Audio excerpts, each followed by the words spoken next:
Good evening, dear students. Welcome to Bajirao IAS Academy, the Hindu news analysis. So today is 8th November 2024 and today we have some important articles for the discussion, and one by one we'll try to discuss all these important articles in a very detailed manner so that this discussion will be helpful for your preparation. And in fact, we have identified some important and most relevant articles as per the UPSC syllabus, and one by one we'll try to discuss all these articles, right? So before discussing them, in the previous class I've given one prelims practice question. So the question is about economic depression, and economic depression is best defined as a period of which of the following things.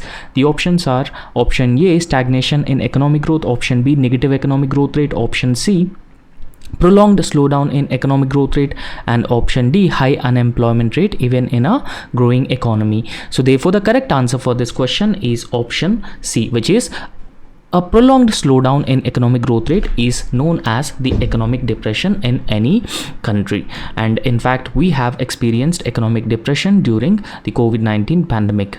Now, whenever we talk about the depression, the definition or the meaning of depression is a severe and a prolonged recession. So that is known as depression. Now, what is a recession? So it is also very important that we need to understand the definition and the meaning of economic recession as well. So recession is a situation of declining economic activity in a particular economy, and in fact the declining economic activity essentially means that a falling output in the economy along with the employment levels. That means increasing unemployment in an economy along with the falling economic output as well, right? So when an economy continues to suffer recession for 2 or more quarters, so this is called as depression, right? So first recession, and if this recession continues, it will lead to the economic depression in a country. And in fact, the level of productivity in an economy falls significantly during the depression times. Now whenever any country has been facing depression, so it will generally lead to the fall in the economic activity and increasing unemployment rate in those respective countries. And in fact, the gross domestic product as well as gross national product show a negative growth rate along with the great business failures and unemployment in a country which has been facing the economic depression. So therefore the correct answer for this question is option C. So I hope you have understood what does economic depression means and what does the economic recession means, right? So today also we have one prelims practice question, and in fact this is UPSC previous prelims question. So the question is, Delhi Chalo movement is in the context of modern Indian history is associated with the which of the following movements, right? The options are option A, Quit India movement; option B, individual satyagraha; option C, non-cooperation movement; and option D, none of the above. So please try to answer this question in the comment section, and the correct answer will be providing you in tomorrow's class, right? So first we'll be discussing a very important article of United Nations Framework Convention on Climate Change Conference of Parties that is going to take place in Azerbaijan's capital, Baku. Now, what is the context of this particular editorial which is given in the Hindu newspaper? So as we have discussed that the Conference of Parties 29 meeting is going to take place in Baku, and in fact the overall objective and the aim of this particular Conference of Parties 29 meeting is to secure better climate finance for the global south is one of the key aim and objective of this Conference of Parties. Now when I say global south, so global south is a region, and in fact global south collectively has been facing number of common challenges, for example poverty, unemployment, infrastructure backwardness, and increasing vulnerability to climate change. So all these challenges that the global south has been facing, and in fact comparatively global south is less developed when we compare it with the global north. And in fact because of climate change, global south has been experiencing higher levels of vulnerability to climate change and the negative consequences of the climate change, and because of that reason finances and technology from the developed world is very important to make sure that the global south adequately develop the adaptation and mitigation and also achieve the infrastructure resilience.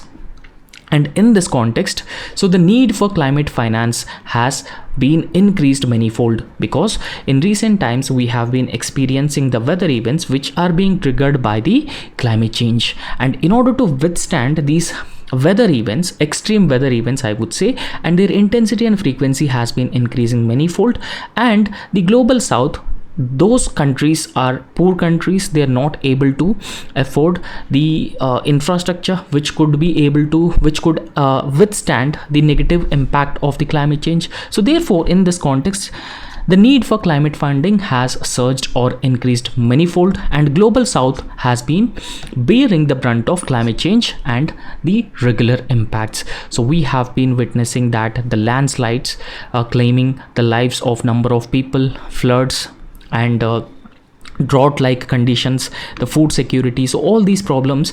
But the global south is mostly vulnerable to this. So however, there are a lot of challenges in ensuring climate finance, ensuring the transfer of technology from the developed countries to developing countries in the global south. And apart from that, there are other challenges also with respect to adequacy, terms, and accessibility of the funds which are being provided to these countries in the global south. And all these things have been over a period of time leading to the tensions between the global south as well as the global north.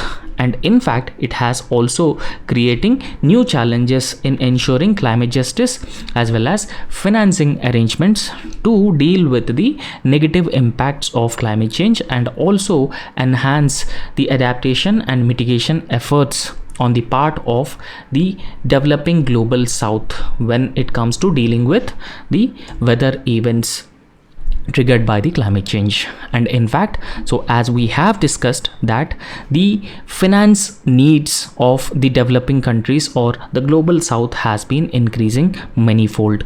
Now what is the reason for growing financial needs? Now when I say global south,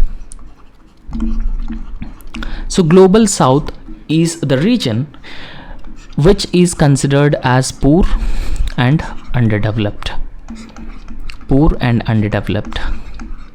right? So in this context, in case of any major disaster,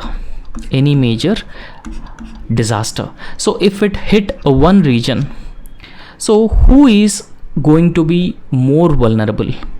Wealthy, rich, they are in the global north, right? And in global south, most of the people or countries are poor and underdeveloped. So in case of a disaster, because of the technology that is available with the global north and the finances that they have, so they can be able to withstand the negative impact of the disaster. But on the other hand, it is not very true with respect to the global south, which is underdeveloped, and most of the people who are living in the global south are also poor. And because of that reason, countries in the global south would face higher vulnerability, right? So they face more vulnerability to these climate driven disasters.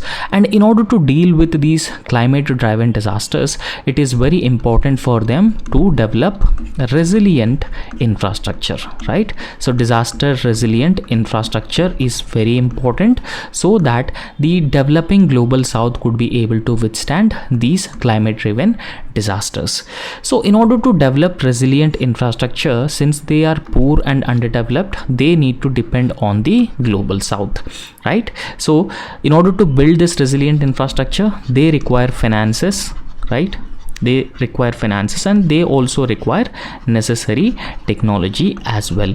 However, since the global north has not been facing the vulnerability on a similar scale with the global south, global north is very often reluctant to provide funding and even transfer technologies to global south. However, for the current levels of the climate change, global north is largely responsible, right? So the global south has been facing the brunt of climate change because of the global north. And when we talk about the growing finance needs to develop resilient infrastructure, so global south's financial requirements to address climate change have increased manifold to up to 1 trillion per year, right?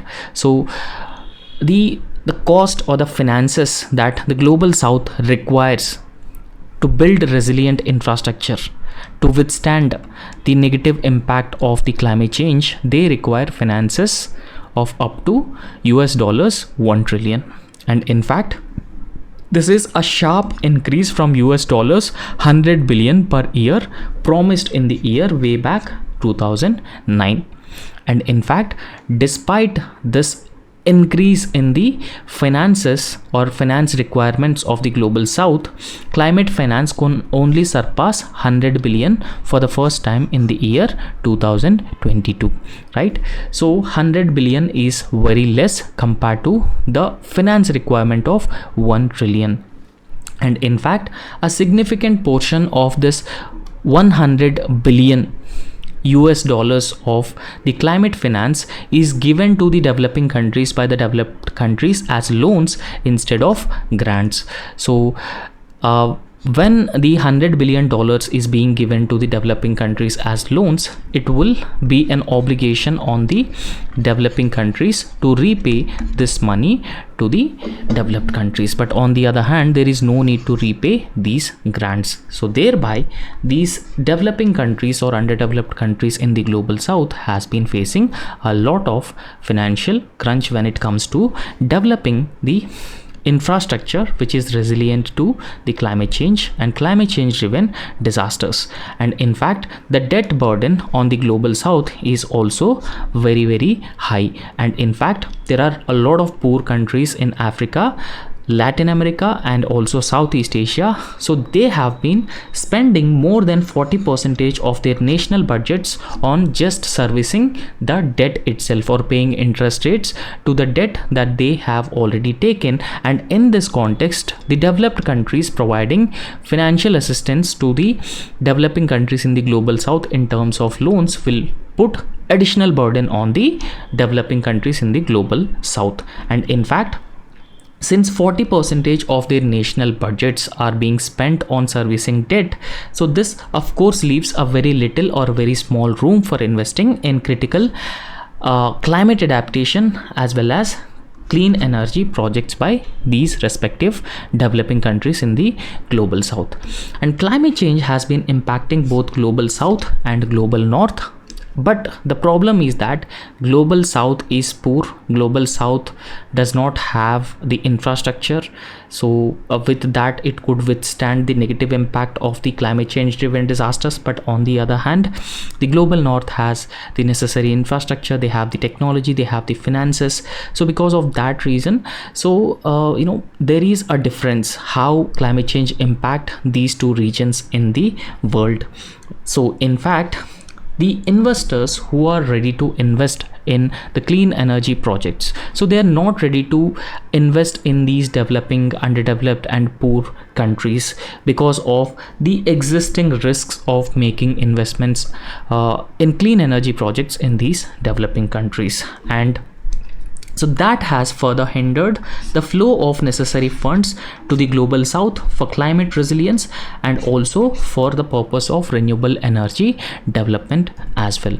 Now, in this context, the developed countries should come forward. They should help these developing countries in the global south by providing financial assistance as well as transferring essential technology, and that help these developing countries to make faster transition into the renewable or green energies. So that would help collectively reduce the global warming, and that would also help mitigate the negative impact of the climate change as well.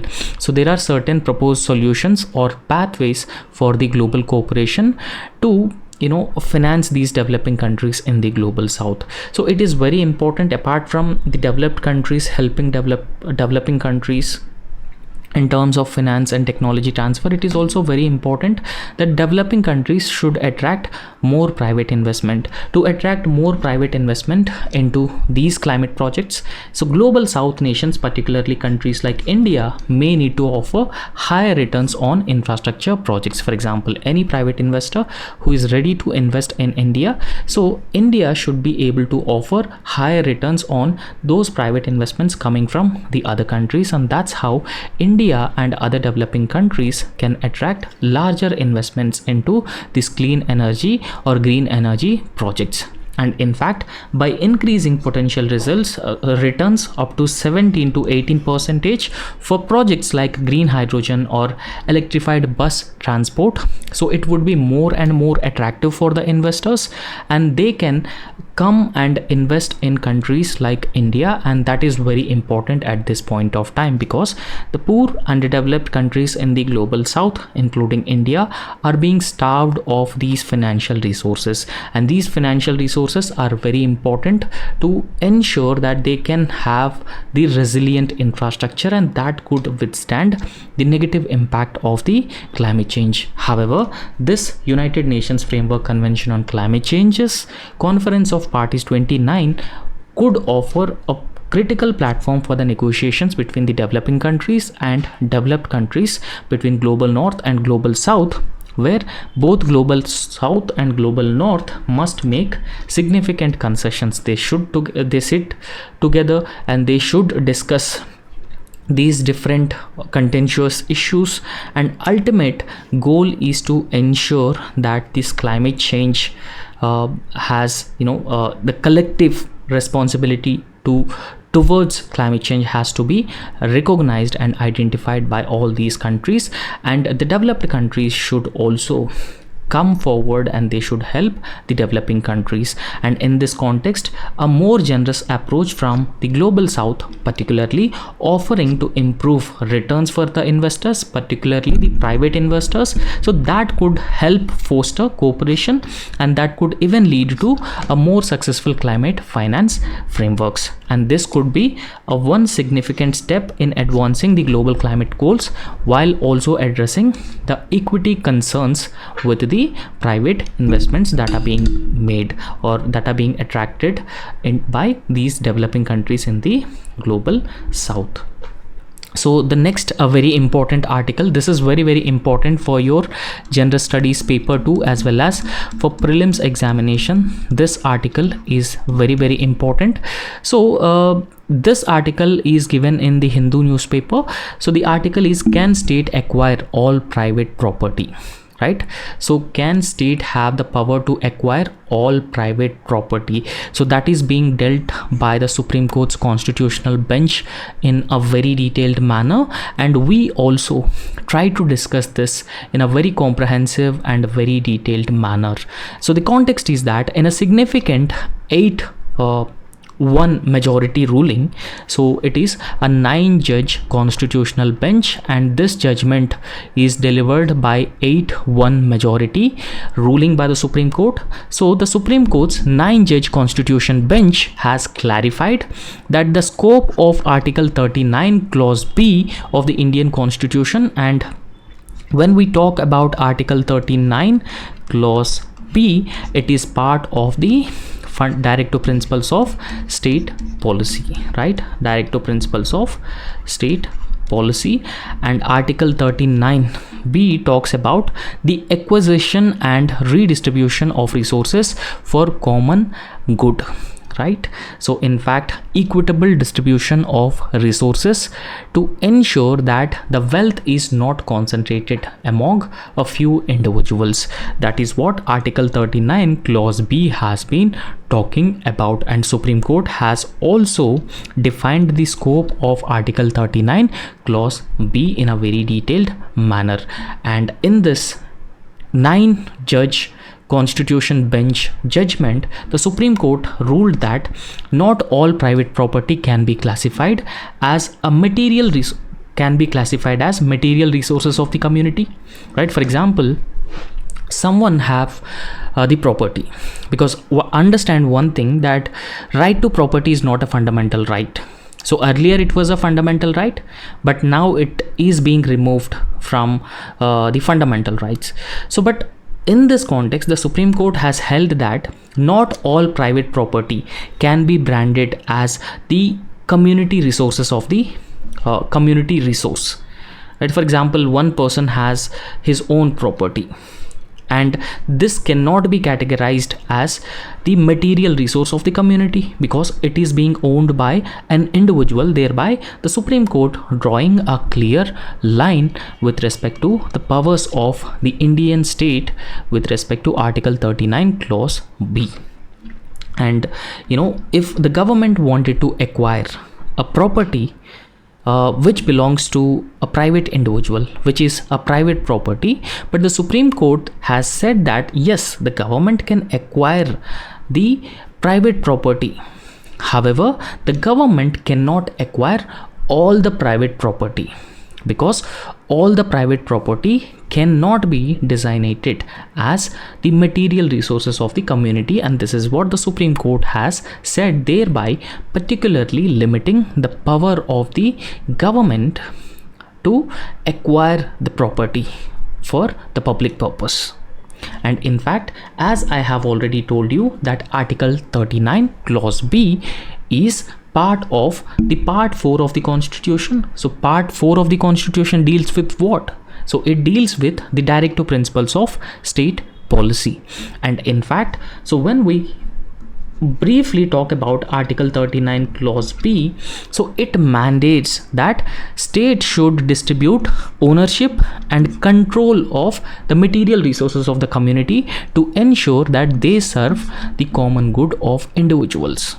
This is what Article 39 Clause B clearly states.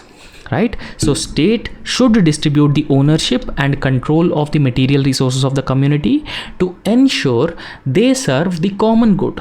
They serve the collective interest of the community.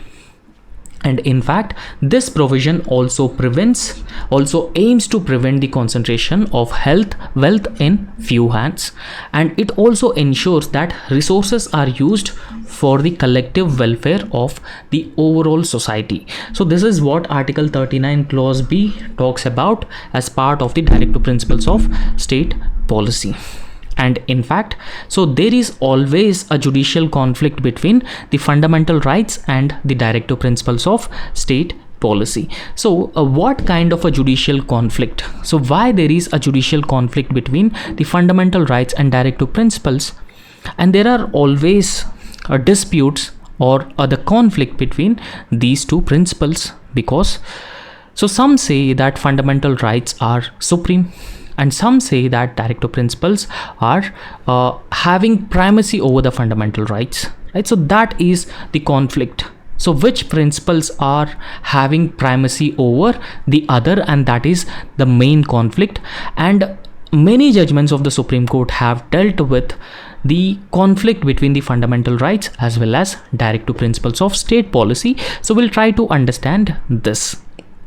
And in fact, so the tension between the fundamental rights, so we all knew that Part 3 of the Indian Constitution mentions certain liberal principles or fundamental rights for every citizen, such as right to equality, right to freedom of speech, right to freedom of expression, etc. And in fact, we also have directive principles of state policy in Part 4 of the Indian Constitution. So these directive principles guide state in policy formulation, policy making, and in fact, the one difference between the fundamental rights and directive principles of state policy is that the directive principles of state policy are not legally enforceable, but the fundamental rights are legally enforceable. And in fact, they are not being subjected to the judicial challenge as well.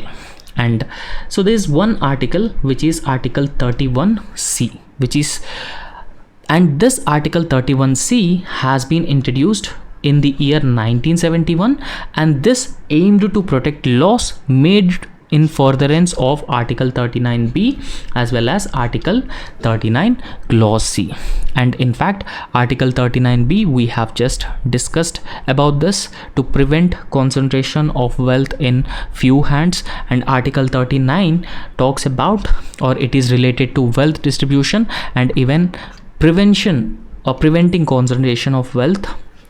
So in fact, Article 39C has been introduced in the year 1971 to make sure that there is a need to protect laws which are being framed in furtherance of these two articles from being struck down by the courts on the grounds of violation of Article 14 right to equality and Article 19 right to freedom of speech, right? So because of that particular reason, so 31C brought into effect.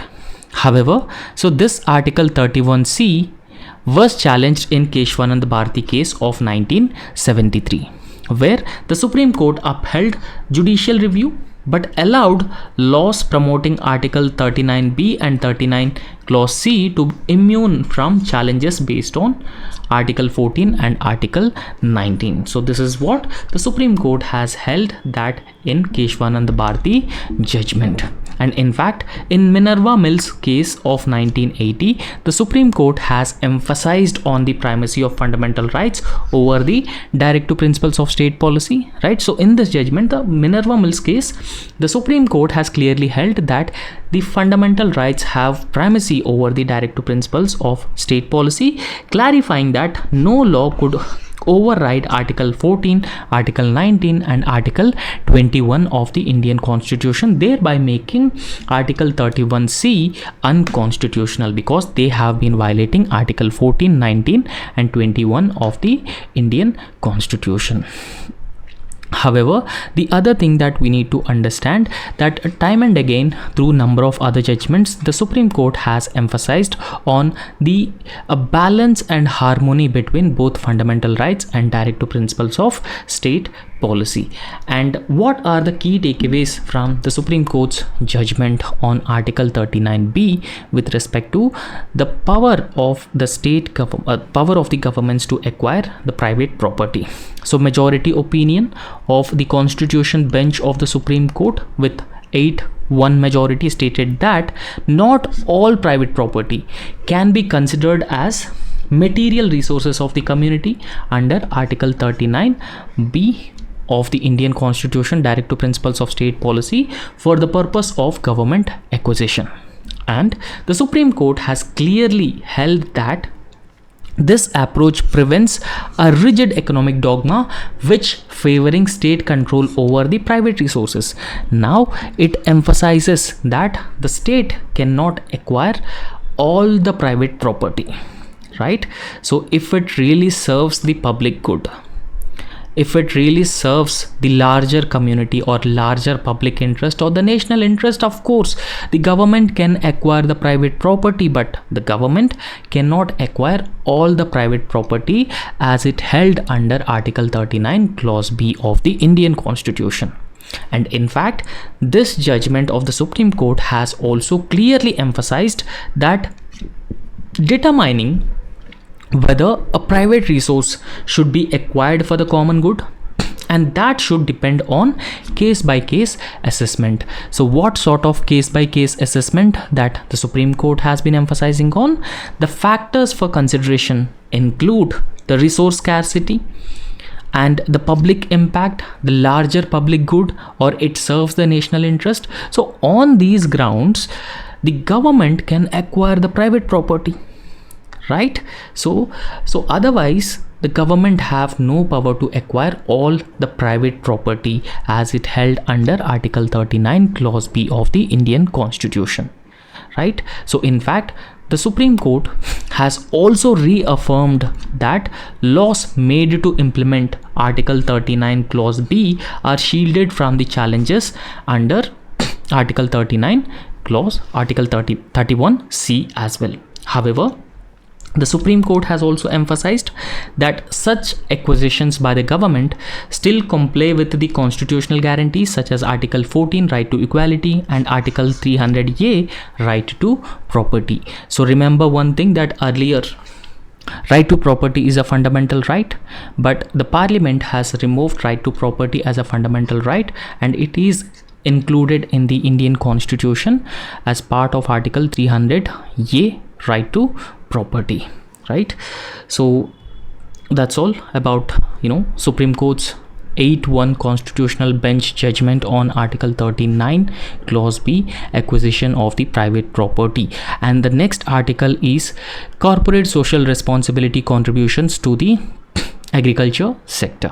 So we'll try to understand this, because agriculture is not recognized as part of the CSR contributions. However, so we all knew that how important agriculture really is for a country like ours, and how recognizing agriculture as part of CSR will benefit the agriculture in India, will benefit the farmers, will make agriculture more and more profitable. So we'll just try to understand that. Now, what is the corporate social responsibility? And in fact, India is a first country which has brought in this corporate social responsibility rules. So this corporate social responsibility rules mandates that so every company which has some so and so net worth has to spend a 3 to above 3 or around 3% of its average revenues on certain areas. For example, gender equality, education, healthcare, poverty alleviation, connectivity, right? So, and groundwater recharge, water conservation, water management. So with respect to because it is considered as the responsibility of the corporate companies to invest in these critical areas, right? So these areas are very important for the social development, for the larger social welfare of the communities. And that's why the CSR was brought into effect through the Companies Act of 2013. So we'll just try to understand this in a very detailed manner. So the context is that India's CSR, it is also known as the Corporate Social Responsibility Framework, has evolved significantly since its legal introduction under section 135. So you just have to remember section 135 of Indian Companies Act of 2013. So that is where the corporate social responsibility has mandated, so making India the first country to mandate the corporate social responsibility spending on these different areas. So as I have already emphasized that with 1.84 lakh crore of corporate social responsibility funds which are being dispersed between 2014 and 2023, remember that this 1,84 crore is not a small amount. So therefore 1.84 lakh crore are being dispersed as part of the CSR funds in between 2014 to 2023, and it has marked a significant increase in spending, particularly in some areas such as healthcare, sanitation, education, and environmental sustainability. However, a significant shortcoming, a significant drawback here is that one sector that could greatly benefit from the CSR spending is agriculture. Especially, India strives to make its farming practices more economically viable, more profitable for the farming community, and at the same time we also wanted to make agriculture ecologically sustainable also. And in this context, we should recognize agriculture as a subject as part of this corporate social responsibility funding. So we'll try to understand what is the importance of agriculture sector to Indian economy, right? So overall for our country, how agriculture sector is very, very important. So first we'll look into the data of the contribution of agriculture sector to the Indian economy, how it will help or how it has been helping the livelihoods of millions of people in India. right? So we all knew that agriculture plays a very, very important role in India's overall socio-economic fabric, right? So the social development, the economic development is mainly dependent on the agriculture sector, and the rural India is mainly dependent on the agriculture sector. So as of now, nearly 47% of India's population are directly dependent on the agriculture sector for their livelihood, for the employment. And in fact, the agriculture sector has been contributing for, this is bit exaggerated, agriculture sector is not contributing to 73% to India's GDP, right? So it is near about 20 to 18%. So that is the overall contribution of agriculture sector to the Indian economy.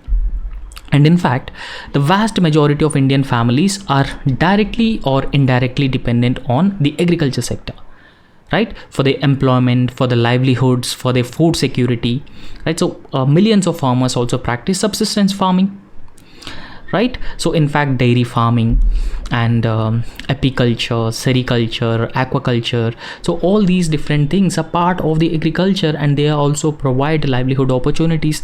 They also provide employment opportunities for women. It also leads to the economic empowerment of women, gender equality, right? So despite agriculture sector has a lot of importance in India, so this sector has been facing a lot of challenges.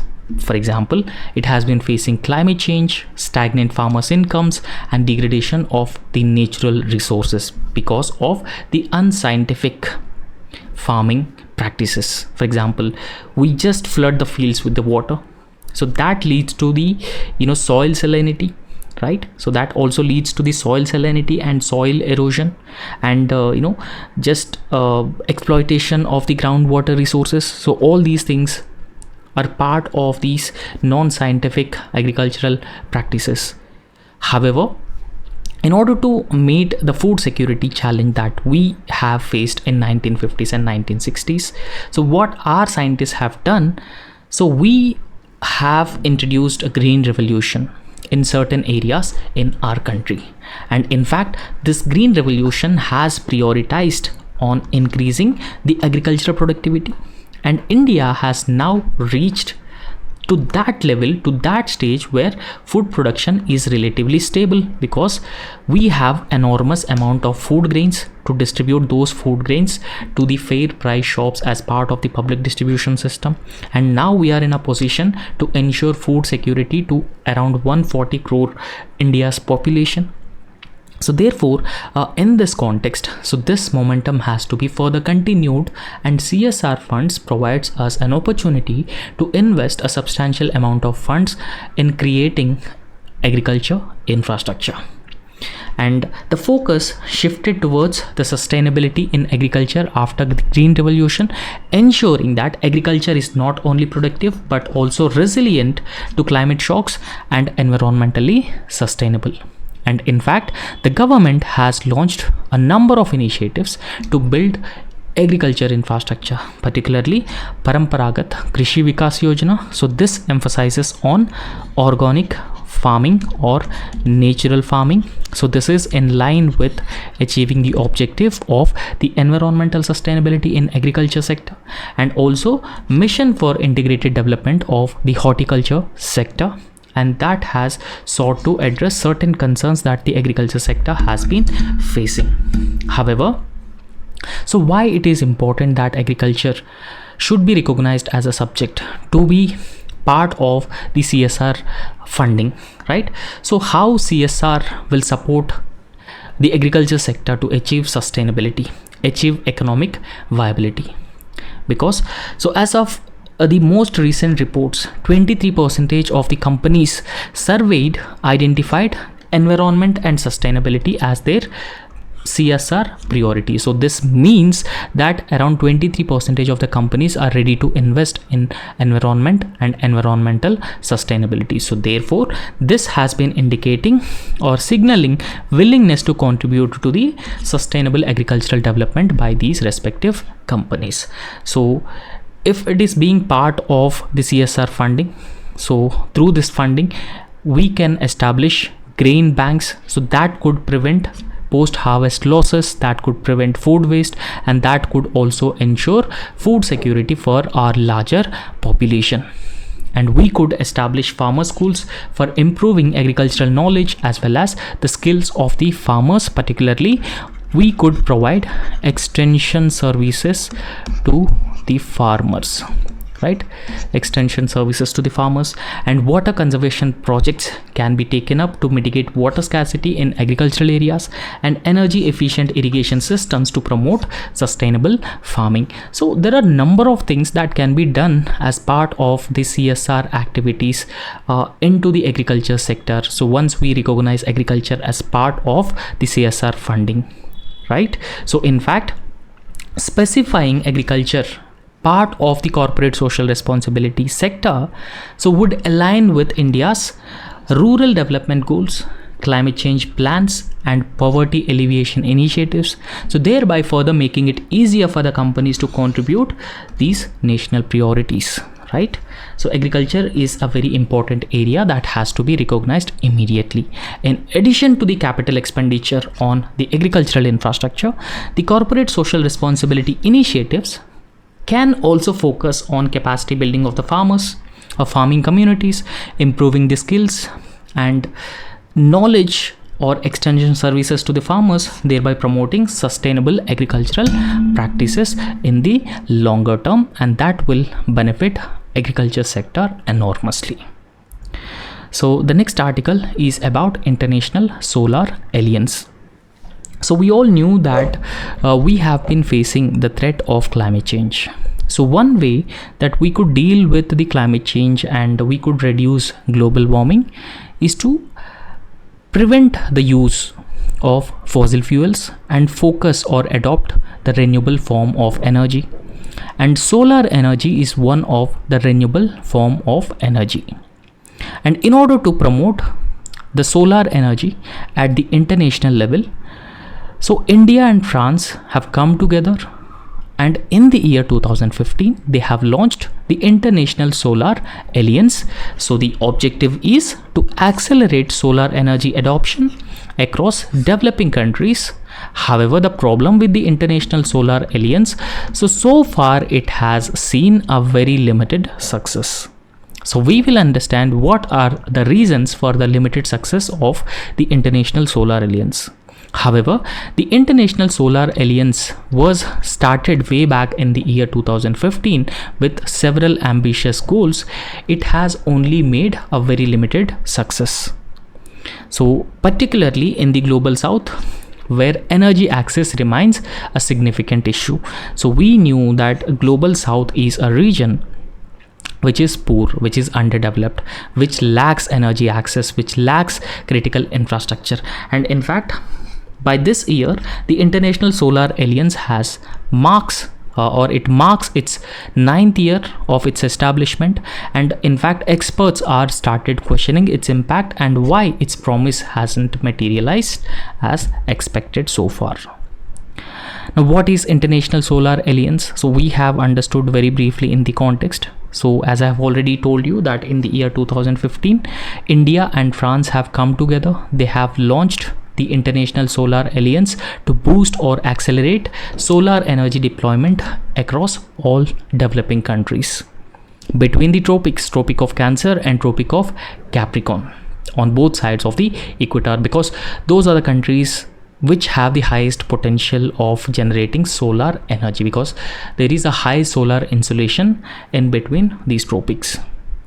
However, the International Solar Alliance aims to overcome certain shortcomings or certain challenges, such as the financial difficulties, technological challenges, and even regulatory barriers when it comes to the solar energy deployment across all countries in Africa, Latin America, and South Asia, particularly the global South region.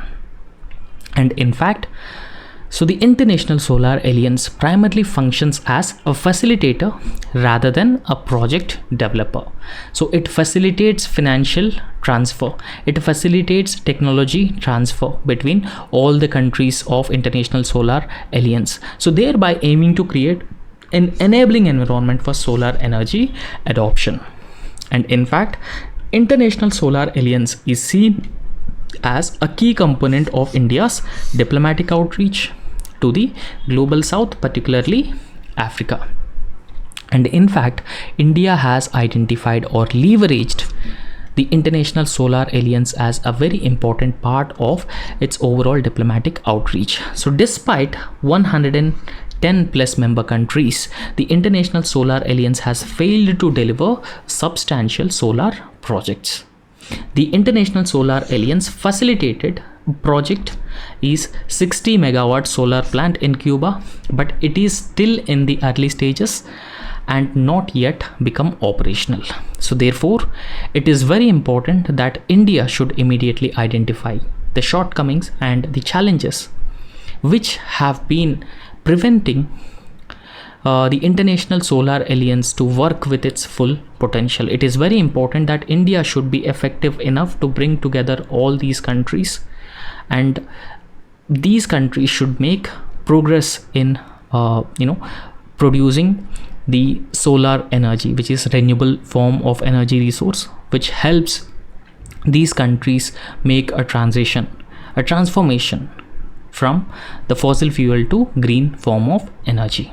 So next article is Supreme Court orders liquidation of Jet Airways assets. So this is important for your prelims examination, so you just remember that, right? So recently Supreme Court orders liquidation of Jet Airways assets. The context is that Supreme Court has ordered the liquidation of an airline, Jet Airways, under the Insolvency and Bankruptcy Code, making an end to the 5-year saga of attempts to revive the airline through the corporate insolvency resolution route.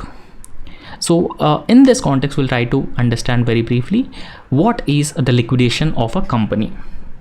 So when we talk about the liquidation, so liquidation of a company happens when a company assets are sold, when it can no longer meet its financial obligations, whenever it is in deep debt or higher debt.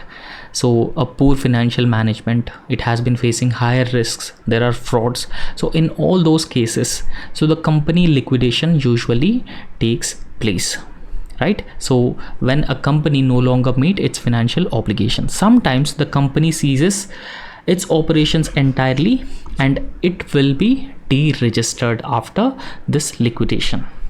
And in fact, the Companies Act of 2013 regulates liquidation process of the companies, and when any company is liquidated, the shareholders' interest in the company is extinguished and the company ceases to exist thereafter, and the company's assets will be sold to repay its debt. For example, if the company owes debt to its creditors, then assets would be sold off to repay its debt and distribute the remaining funds among its shareholders.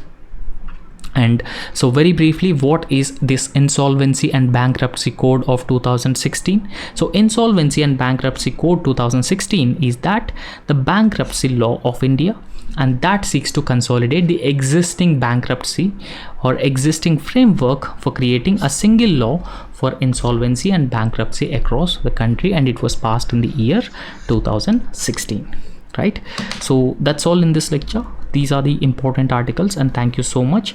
So if you like our work, please subscribe our YouTube channel and also hit the like button, right? So thank you.